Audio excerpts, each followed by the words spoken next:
नमस्कार, मैं हरि, आप देख रहे हैं डिजिटल न्यूज झारखंड। तो चलिए जानते हैं झारखंड की प्रमुख खबरों के बारे में। इससे पहले आपसे छोटी सी निवेदन कि अगर आप चैनल में नए हैं तो चैनल को सब्सक्राइब अवश्य कर ले ताकि झारखंड की सभी ताजा तरीन खबरें सबसे पहले आपको मिल सके। तो चलिए शुरुआत करते हैं आज की पहली और बड़ी खबर से। अब बार कोड से कटेगी जमीन की रसीद, सरकारी दफ्तरों का चक्कर नहीं काटना होगा। जी हां, अब कोई जमीन खरीदने के बाद मालिकाना हक के लिए लोगों को दफ्तरों के चक्कर काटने की जरूरत नहीं होगी। बार कोड के माध्यम से घर बैठे रसीद कटाने की सुविधा राज्य सरकार उपलब्ध कराने जा रही है। यह जानकारी समीक्षा बैठक के क्रम में राजस्व मंत्री दीपक बिरुवा ने दी है। आपको बता दूं, उन्होंने विभाग के सचिव के साथ वर्चुअल समीक्षा बैठक के क्रम में निर्देश देते हुए कहा है कि लोगों को अपनी ही जमीन की रसीद कटाने के लिए सरकारी दफ्तरों के चक्कर काटने पड़ते हैं, जो कि बहुत ही शर्मनाक स्थिति है। इसलिए राज्यवासियों को बार कोड की सुविधा मिलेगी, जिसके माध्यम से लोग अब मोबाइल से ही अपनी जमीन की रसीद काट सकेंगे। आपको बता दूं, बैठक के बाद राजस्व मंत्री दीपक बिरुवा ने कहा कि जमीन संबंधित मुद्दों पर आम जनों की सुविधा को ध्यान में रखते हुए राजस्व संग्रहण किया जाएगा। इसलिए म्यूटेशन समेत अन्य कार्यों को राइट सर्विस एक्ट के दायरे में लाने का निर्देश उन्होंने दिया है। इससे आम लोगों को बेहतर सुविधाएं मिल सकेगी और सरकार का राजस्व भी तेजी से बढ़ेगा। मैया सम्मान योजना का पोर्टल खुलेगा, बीडीओ सीओ को मिलेगा लॉगिन आईडी। जी हां, झारखंड की हेमंत सोरेन सरकार की महत्वाकांक्षी योजना मैया सम्मान योजना में सामने आई गड़बड़ी के बाद वो महिलाएं परेशान हैं जिन्होंने अब तक इसके लिए आवेदन नहीं किए हैं। उन्हें समझ नहीं आ रही है कि वे आवेदन कहां करें। सरकार ने प्रज्ञा केंद्रों के साथ करार को रद्द कर दिया है, इसलिए प्रज्ञा केंद्र CSC से अब मैया सम्मान योजना के लिए आवेदन नहीं कर सकते। गड़बड़ी सामने आने के बाद मैया सम्मान योजना के लिए अलग पोर्टल लॉन्च किया है। सामाजिक सुरक्षा कोषांग झारखंड की नई गाइडलाइन के अनुसार सीओ बीडीओ को लॉगिन दिया जाएगा। जब तक अधिकारियों को लॉगिन आईडी नहीं दिया जा रहा है, तब तक पुराने पोर्टल पर ही काम शुरू करने की तैयारी चल रही है। आपको बता दूं, मैया सम्मान योजना के पुराने पोर्टल को भी खोलने की तैयारी चल रही है ताकि पुराने लाभों के आवेदन में हुई त्रुटियों को सुधारा जा सके। नए सिरे से महिलाएं आवेदन भी कर सकेंगे। दरअसल बड़ी संख्या में ऐसी महिलाएं जिन्होंने मैया सम्मान योजना के तहत अपना पंजीकरण करा लिया है, लेकिन उनके बैंक अकाउंट में पैसे नहीं आ रहे हैं। उनके आवेदन में कुछ सामान्य त्रुटियां रह गई होंगी, जिसकी वजह से पैसे उनको नहीं मिल पा रही है। सरकार चाहती है कि सभी लाभों को इस योजना का लाभ मिले, इसलिए पोर्टल को एक बार फिर से खोलने की तैयारी चल रही है। इसी बीच मैया सम्मान योजना में गड़बड़ी के बाद आवेदन की जांच रिपोर्ट समाज कल्याण निदेशालय ने सभी जिलों से मांगी है। किसी भी जिले ने अब तक निदेशालय को जांच रिपोर्ट नहीं दी है। निकाय चुनाव का इंतजार खत्म, हाईकोर्ट ने सरकार को दिया 4 महीने में इलेक्शन कराने का आदेश। जी हां, झारखंड हाईकोर्ट के जस्टिस आनंद सेन की पीठ ने नगर निकाय चुनाव नहीं कराए जाने के खिलाफ दाखिल अवमानना याचिका पर गुरुवार को सुनवाई हुई। राज्य सरकार का जवाब सुनने के बाद अदालत ने 4 महीने में चुनाव कराने का निर्देश दिया। अदालत ने निर्वाचन आयोग को 1 सप्ताह में संशोधित मतदाता सूची देने का निर्देश देते हुए सुनवाई अगले सप्ताह निर्धारित की है। आपको बता दूं कि नगर निकाय चुनाव नहीं कराए जाने के मामले में हाईकोर्ट में दायर याचिका में सुनवाई के दौरान सरकार की ओर से बताया गया है कि राज्य में लगभग ट्रिपल टेस्ट पूरा कर लिया गया है। आपको बता दूं कि सभी प्रक्रिया पूरी कर निकाय चुनाव करा लिए जाएंगे। राज्य निर्वाचन आयोग को अभी तक अपडेट मतदाता सूची नहीं मिली है। सूची मिलने के बाद तेजी से काम किया जाएगा। इस पर कोर्ट ने कहा है कि अदालत ट्रिपल टेस्ट के मामले पर सुनवाई नहीं करेगी। कोर्ट ने जो पूर्व में आदेश दिया है उसका पालन किया जाए। आपको बता दें कि सुनवाई के दौरान राज्य के मुख्य सचिव अलका तिवारी अदालत में हाजिर हुई। उन्होंने अदालत को बताया कि पिछड़ा वर्ग के आरक्षण को लेकर राज्य में ट्रिपल टेस्ट की प्रक्रिया जारी है, जो अंतिम चरण में है। प्रक्रिया पूरी होने के बाद सरकार 4 महीने में चुनाव करा लेगी। धनबाद सहित पूरे झारखंड की स्वास्थ्य सेवाएं होगी बेहतर, इरफान अंसारी। जी हां, झारखंड के स्वास्थ्य मंत्री डॉक्टर इरफान अंसारी ने स्वास्थ्य विभाग के अपर मुख्य सचिव अजय कुमार सिंह तथा उपायुक्त माधवी मिश्रा के साथ संयुक्त रूप से शहीद Nirmal Mahato medical college and hospital का निरीक्षण किया। निरीक्षण करने के बाद उन्होंने अस्पताल प्रबंधन के साथ बैठक कर स्वास्थ्य सेवा को सुदृढ़ करने के लिए विचार विमर्श किया।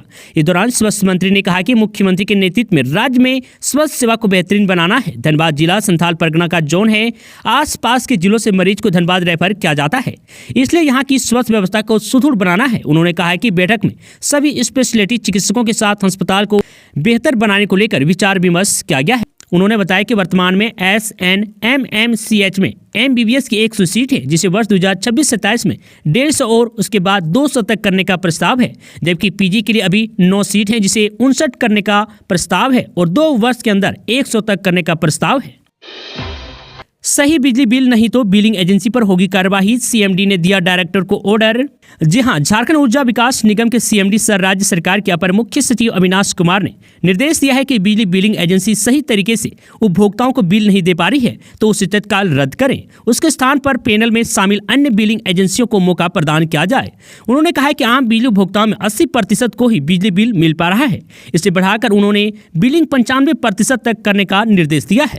आपको बता दें, उन्होंने अधिकारियों से कहा है कि बिजली बिल से संबंधित शिकायतों का त्वरित समाधान करें। वे बुधवार को सभी विद्युत एरिया बोर्ड के जीएम व डीजीएम के साथ ऑनलाइन समीक्षा बैठक कर रहे थे। आपको बता दूं, बैठक में निर्देशक के वर्मा, सुधीर कुमार समेत अन्य वरीय अधिकारी मौजूद थे। सीएमडी ने कहा कि राज्य के सभी जगहों पर उपभोक्ताओं की समस्याओं के समाधान के लिए शिविर लगाएं, उपभोक्ताओं को व्हाट्सएप नंबर पर जोड़ें और बिल भी व्हाट्सएप पर दें। बिलिंग में कोताही बर्दाश्त नहीं की जाएगी। सीएमडी ने आदेश दिया है कि हर माह में प्रत्येक 15 दिन मुख्यालय से अफसर फील्ड में जाकर निरीक्षण करेंगे कि बिलिंग और आपूर्ति सिस्टम ठीक से काम कर रहा है अथवा नहीं।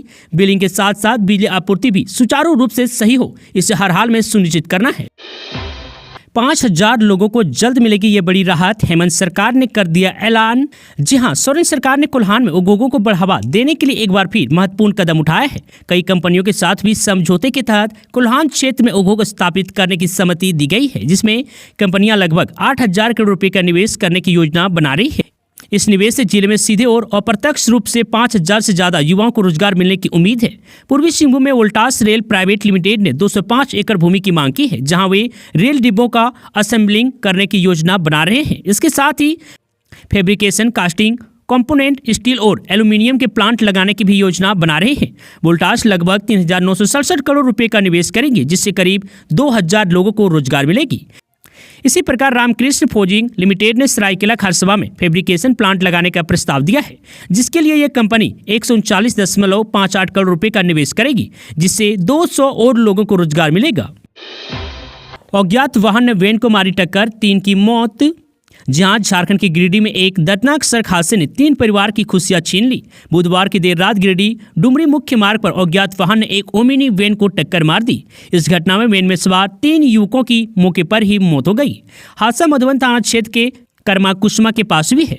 हादसा मधुबन थाना क्षेत्र के कर्मा कुसुमा के पास हुआ। तीनों युवक आइसक्रीम विक्रेता थे और मकर संक्रांति के मौके पर पारसनाथ पर्वत से आयोजित मेले से घर वापस लौट रहे थे। इसी क्रम में ये घटना हुई।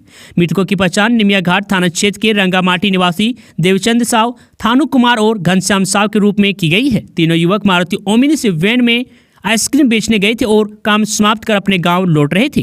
दुर्घटना इतनी भीषण थी कि तीनों युवकों की मौके पर ही मौत हो गई। सूचना मिलते ही पुलिस मौके पर पहुंची और सबको पोस्टमार्टम के लिए सदर अस्पताल भिजवाया। पुलिस मामले की जांच कर रही है और अज्ञात वाहन की तलाश की जा रही है। वहीं दूसरी घटना दुमका में शनिवार की शाम ट्रक और ऑटो के बीच आमने सामने टक्कर हो गई। हादसे में ऑटो सवार 4 लोगों की मौत हो गई है। झारखंड में खुदरा शराब दुकानों की बड़ी टेंशन, हेमंत सरकार ने दे दिया ये आदेश। जहां झारखंड की खुदरा शराब दुकानों में शराब के स्टॉक की ऑडिट शुरू हो गई है। 15 जनवरी से शुरू इस ऑडिट को 20 जनवरी तक पूरा करने का लक्ष्य है। इससे संबंधित रिपोर्ट 21 जनवरी तक JSBCL मुख्यालय को उपलब्ध करानी है। उत्पाद एवं मद्य निषेध विभाग ने सभी उपायुक्त उत्पाद, सभी सहायक आयुक्त उत्पाद, सभी अध्यक्ष उत्पाद, JSBCL के महाप्रबंधक संचालन वित्त को किए गए पत्राचार में इसकी जानकारी साझा की है। उन्होंने ऑडिट टीम को सहयोग करने के लिए कहा गया है।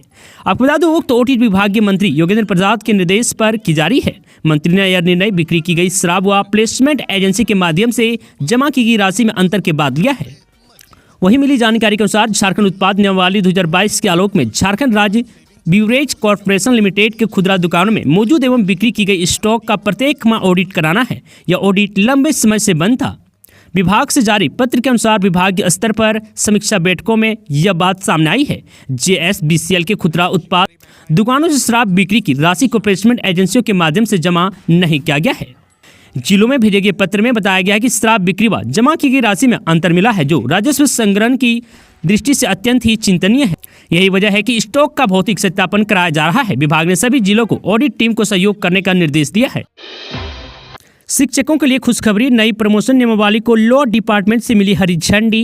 जहां प्राथमिक शिक्षकों की प्रमोशन को लेकर गठित की जा रही नई नियमावली विधि विभाग लॉ डिपार्टमेंट ने अपनी स्वीकृति प्रदान कर दी है।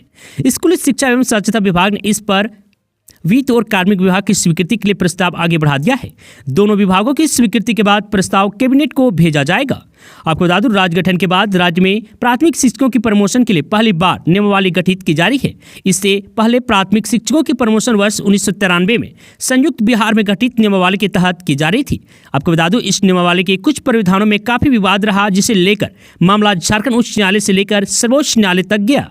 न्यायालय द्वारा अलग अलग समय में प्रमोशन को लेकर भी आदेश आते रहे हैं। आपको बता दूं कि अब विभाग ने सभी विवादों को खत्म करने के उद्देश्य से नई नियमावली का प्रस्ताव तैयार किया है। इस पर विभिन्न शिक्षक संघों ने भी सुझाव दिए हैं। प्रस्तावित नई प्रमोशन नियमावली में अन्य प्रावधान के अलावा यह भी प्रावधान है कि एक बारी छूट के तहत जिन शिक्षकों की कुल सेवा अवधि 20 वर्ष या इससे अधिक हो गई है, उन्हें ग्रेड 4 में 5 साल रहने की बाध्यता नहीं होगी। पिछले ग्रेड प्राप्त की तिथि अगला ग्रेड प्राप्त करने के लिए वरीयता का आधार होगा। पदाध्यापकों के उपलब्ध पदों में से 50% पद सीधे नियुक्ति और प्रमोशन शिक्षकों के लिए आरक्षित किए जा सकते हैं। आपको बता दूं, प्रमोशन नियमावली गठित होने से राज्य के मिडिल स्कूलों में प्रधानाध्यापकों के रिक्त पदों को भरने का रास्ता साफ हो जाएगा। दरअसल प्रधानाध्यापकों के पद प्राथमिक शिक्षकों के ग्रेड 4 से 7 में प्रमोशन के आधार पर भरा जाना है। बताते चले कि प्रमोशन नहीं मिलने से 95% से अधिक मिडिल स्कूलों में प्रधानाध्यापक के पद रिक्त हैं।